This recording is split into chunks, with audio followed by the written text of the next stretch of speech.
Querido, estamos nesta tarde aqui mais uma vez para falarmos das grandezas de Deus. Para falarmos daquilo que Deus tem derramado ao nosso coração como mensagem à família dele, ao povo de Deus. Você é povo de Deus?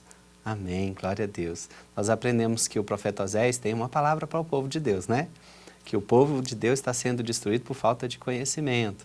Então é preciso nós buscarmos esse conhecimento, que é Jesus, que é a verdade, é o caminho, é a vida, não é? E eu queria ler mais um texto. Queria que você pegasse a sua palavra, a palavra de Deus, a sua Bíblia, e examinasse junto comigo um texto lá em Deuteronômio, no capítulo 11, versículo 19. Deuteronômio, capítulo 11, versículo 19. É uma palavra que diz para nós sobre ensinar os filhos. Como devemos ensinar os filhos? Acompanha comigo. Ensinai-as a vossos filhos a palavra de Deus, falando delas assentados em vossa casa, e andando pelo caminho, e deitando-vos, e levantando-vos. Ou seja, andando pelo caminho, verdade.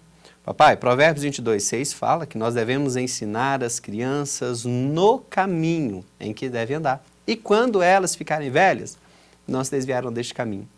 É Deus dizendo. Deus nos diz que devemos ensinar os filhos no caminho. Vamos entender um pouco este texto? Por que Deus diz ensinar no caminho? É diferente de ensinar o caminho. Ensinar no caminho, como aqui em Deuteronômio está nos dizendo, é caminhando, é fazendo junto. Jesus convidou os discípulos para segui-lo, para viver com ele, para andar com ele no caminho.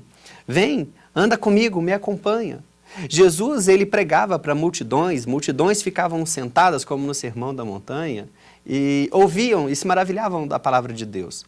Só que os discípulos, aquele que Deus queria treinar para enviar, ele andava no caminho, ele ensinava vivendo diariamente com eles. Então os discípulos caminhavam com Cristo e eles aprendiam com a vida de Cristo.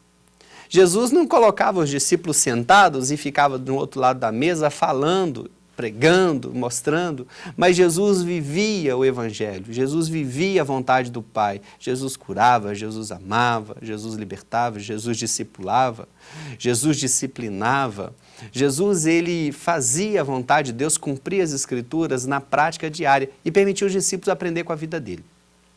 Eu quero dar um conselho a você, papai, a você, mamãe, você que às vezes tem encontrado dificuldade na educação dos filhos, tem visto o filho, a filha como um problema. Ah, missionário, você não conhece o meu filho. Você não conhece a minha filha. Esse menino é terrível. Essa menina ninguém segura. Ah, por que não é seu filho, não é sua filha? Papai, primeiro eu queria trazer uma palavra para o senhor papai, para a senhora mamãe.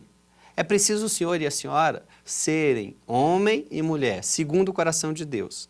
Depois de ser um homem ou uma mulher, segundo o coração de Deus, vocês precisam entender que 3 coisas são as mais importantes para que os seus filhos aprendam este caminho, ou seja, no caminho, o caminho da vida eterna, o caminho da salvação. Para que os seus filhos aprendam, tem de ser o papai e a mamãe, um homem e uma mulher, segundo o coração de Deus. E ser, número 1, exemplo para o seu filho. Número 2, exemplo para o seu filho. Número 3, exemplo para o seu filho. Você é o exemplo. As crianças imitam. As crianças, elas são reflexo daquilo que é o papai, daquilo que é a mamãe. Muitas vezes a mamãe ansiosa começa a roer a unha, morder um pedaço de alguma coisinha, ou comer compulsivamente. A expressão corporal da mamãe passa para o filho. Aquela ansiedade, o filho consegue assimilar aquela ansiedade de uma expressão corporal, uma comunicação a partir da expressão, sem mesmo uma palavra. E muitas vezes encontramos crianças que têm um comportamento muito similar, talvez idêntico ao do papai e da mamãe, e eles não sabem, não percebem. Então é importante, papai e mamãe, você saber que o seu filho, que a sua filha, é um reflexo do seu comportamento, talvez da junção do comportamento do pai e da mãe, daquele que convive com o seu filho. Você tem tempo para andar com o seu filho no caminho? Porque muitos pais querem ensinar apenas o caminho. Como exemplo, filho, papai vai te ensinar a ir à padaria. Olha, você vira a primeira rua à direita, a segunda à esquerda e ali tem uma padaria. Isso, querido, é ensinar o caminho. No caminho é você pegar na mão do teu filho e andar junto com ele. Filho, papai vai te ensinar a ir à padaria. Vamos juntos no caminho da padaria? Você dá a mão para o seu filho e então Filho, olha para a esquerda, olha para a direita. Perigoso atravessar a rua sem prestar atenção. Filho, não converse com estranho. Filho, não receba presente de estranho. Filho, aqui é a padaria. Filho, o melhor pão é assim. Agradeça as pessoas. Ou seja, o dia a dia, o fazer, o estar junto, caminhar, ensinar no caminho é caminhando. Você deve ter tempo para o seu filho. Só que muitos pais têm terceirizado essa educação. Nós encontramos muito pai e muita mãe entregando a educação dos filhos na mão de outros. Verdade. A sociedade deste presente século tem sido sufocado por uma necessidade consumista, capitalista, ou seja, implantada até pela mídia. Nós encontramos pessoas que são sempre insatisfeitas. Queremos o carro tal, compra o carro tal, daí a pouco está insatisfeito, quer outro carro. Quer uma casa com tantos quartos, compra casa, com pouco tempo, está insatisfeito. E assim sucessivamente, essa busca pela conquista material, pelo bem material, tem sacrificado o conceito de família, tem sacrificado o que é a família, a essência da família, tem sacrificado a educação dos filhos. Queridos, Salmo 127, no versículo 3, diz que herança do Senhor são os filhos.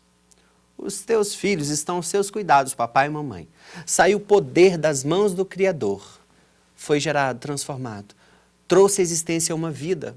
E você, papai, você, mamãe, foi escolhido para ser responsável, para receber essa vida, cuidar dessa vida, ensiná-la no caminho do Senhor e devolvê-la para Deus. É muito importante, papai, muito importante, mamãe, você ter essa consciência de que o teu filho, ele é uma herança.